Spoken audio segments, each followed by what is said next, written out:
జై జై కాంగ్రెస్. ధన్యవాదాలు మిత్రులారా. మీ మాట, మీ పిలుపు ఇక్కడున్న మాకే కాదు, ఫామ్ హౌస్లో వండుకున్న తండ్రి కొడుకులకు కూడా గుండెలు అదిరేలా వినిపించింది. రహమత్ నగర్ కాంగ్రెస్ పార్టీ అభిమానులకు, ఎంఐఎం సోదరులకు, ఈ ఉప ఎన్నికల్లో మద్దతిచ్చిన సిపిఐ సిపిఎం కోదండరామ్ గారికి ये रोज असदुद्दीन ओवैसी साहब कहने की वजह से हमारे साथी एमएलसी साहब यहाँ आके कांग्रेस पार्टी को मदद ऐलान किए. मैं शुक्रिया अदा करना चाहता हूं असद साहब को. आप सबको पता है असेंबली में अकबरुद्दीन ओवैसी साहब ने कहा हम लोग हिमायतनगर गली में बचपन में घूमते हुए तब लोग समझे हम कुछ नहीं बनते, मगर मैं तेलंगाना रियासत के मुख्यमंत्री बना. अकबरुद्दीन ओवैसी साहब ने विपक्ष के नेता बनकर माइनॉरिटी और गरीबों का आवाज बनकर आज पूरा दुनिया में सब गरीबों के तरफ से आवाज उठा रहे.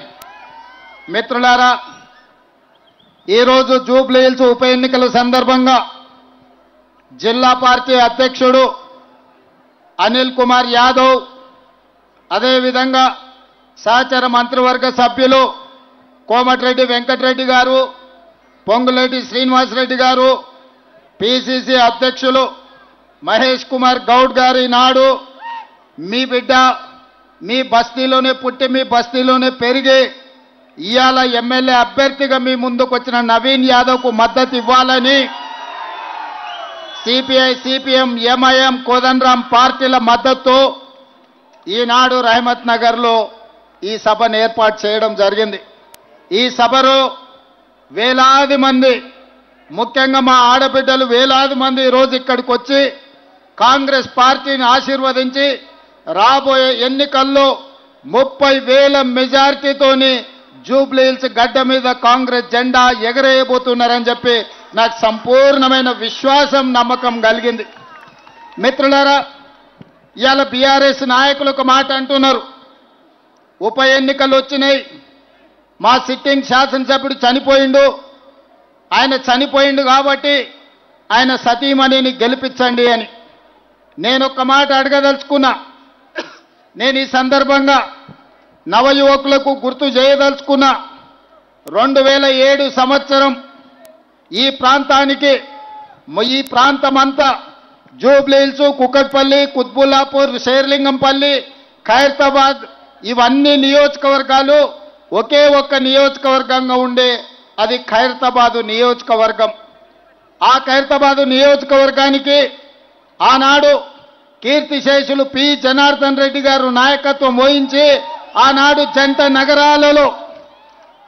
నగరాలలో ఇతర జిల్లాల నుంచి, ఇతర రాష్ట్రాల నుంచి ఎవరు ఉద్యోగ ఉపాధి అవకాశాలకి ప్రాంతానికి వచ్చినా వాళ్లకు నిలువ నీడనిచ్చి, ఉండడానికి ఆశ్రయం ఇచ్చి, ఉద్యోగ ఉపాధి అవకాశాలు ఇటు బాలనగర్, సనత్ నగర్ పారిశ్రమలలోనే కాదు హైటెక్ సిటీ ప్రాంతంలో ఉద్యోగ ఉపాధి అవకాశాలు కల్పించడు.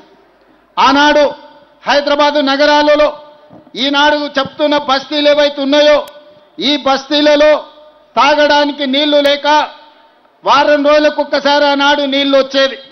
నీళ్ల కోసం గంటల కొద్దీ మా ఆడబిడ్డలు క్యూలో నిలబడేది.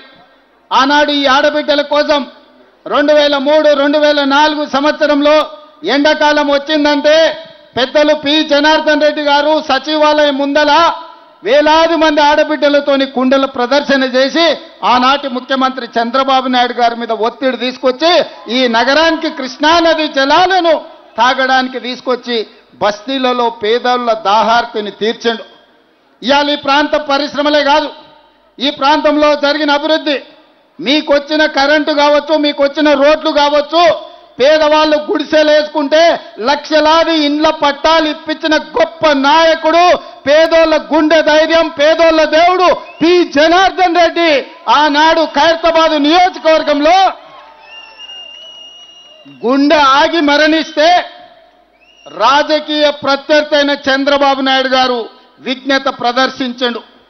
పి జనార్దన్ రెడ్డిని గుర్తించి పేదోళ్ల కోసం కొట్లాడిన పి జనార్దన్ రెడ్డి చనిపోతే ఆయన కుటుంబానికి ఏకగ్రీవంగా ఎమ్మెల్యేను చేద్దాం, మేం తెలుగుదేశం పార్టీ పక్షాన అభ్యర్థిని పెట్టడం లేదని ఆనాడు పెద్దలు జనార్దన్ రెడ్డి గారి కుటుంబానికి చంద్రబాబు నాయుడు మాట ఇచ్చి అభ్యర్థిని పెట్టలే. ఇక్కడి ప్రజలు పీజేఆర్ కుటుంబానికి ఏకగ్రీవం అవుతుంది అనుకున్న సందర్భంలో చంద్రబాబు నాయుడు రాజకీయ ప్రత్యర్థి అయిన పీజేఆర్ కుటుంబానికి అండగా నిలబడితే చంద్రశేఖరరావు ఈ ఎన్నికలలో సెంటిమెంట్ లేదు, ఈ ఎన్నికల్లో పీజేఆర్ కుటుంబానికి ఏకగ్రీవం ఇచ్చేది లేదు, ఎన్నికల్లో మేము నిలబడతామని కీర్తిశేషులు మీ అభిమాన నాయకుడు మీ గుండెల్లో ఈ రోజు కూడా గూడు కట్టుకున్న పీజేఆర్ కుటుంబం మీద అభ్యర్థిని పెట్టి ఎన్నికల్లో మద్దతు ఇవ్వమని పీజేఆర్ భార్య కుటుంబం కేసీఆర్ను కలవడానికి ఇంటికెళ్తే 3 గంటలు ఇంటి బయట గేట్ బయట నిలబెట్టిన దుర్మార్గుడు కల్వకుంట్ల చంద్రశేఖరరావు, ఆయన కొడుకు కల్వకుంట్ల తారక రామారావు కాదా? మంచి సాంప్రదాయం. ఎవరైనా ఎమ్మెల్యేలు చనిపోతే ఆ కుటుంబానికి ఏకగ్రీవం ఇచ్చే సాంప్రదాయాన్ని తుంగలో తొక్కి ఉప ఎన్నికలు తెచ్చి ఈ ఖైరతాబాదే కాదు, పాలేరులో రామరెడ్డి వెంకటరెడ్డి చచ్చిపోయినా, నారాయణఖేడ్లో కిష్టారెడ్డి చచ్చిపోయినా, ఆనాడు పాలేరులో రామరెడ్డి వెంకటరెడ్డి సతీమణి నించుంటే ఆ సతీమణికి వ్యతిరేకంగా అభ్యర్థిని పెట్టి ఎన్నికల్లో ఓడించింది కేసీఆర్ కాదా? నేను ఇవాళ అడుగుతున్న తండ్రి కొడుకులను, ఆనాడు మీకో నీతి, ఈనాడు మాకో నీత.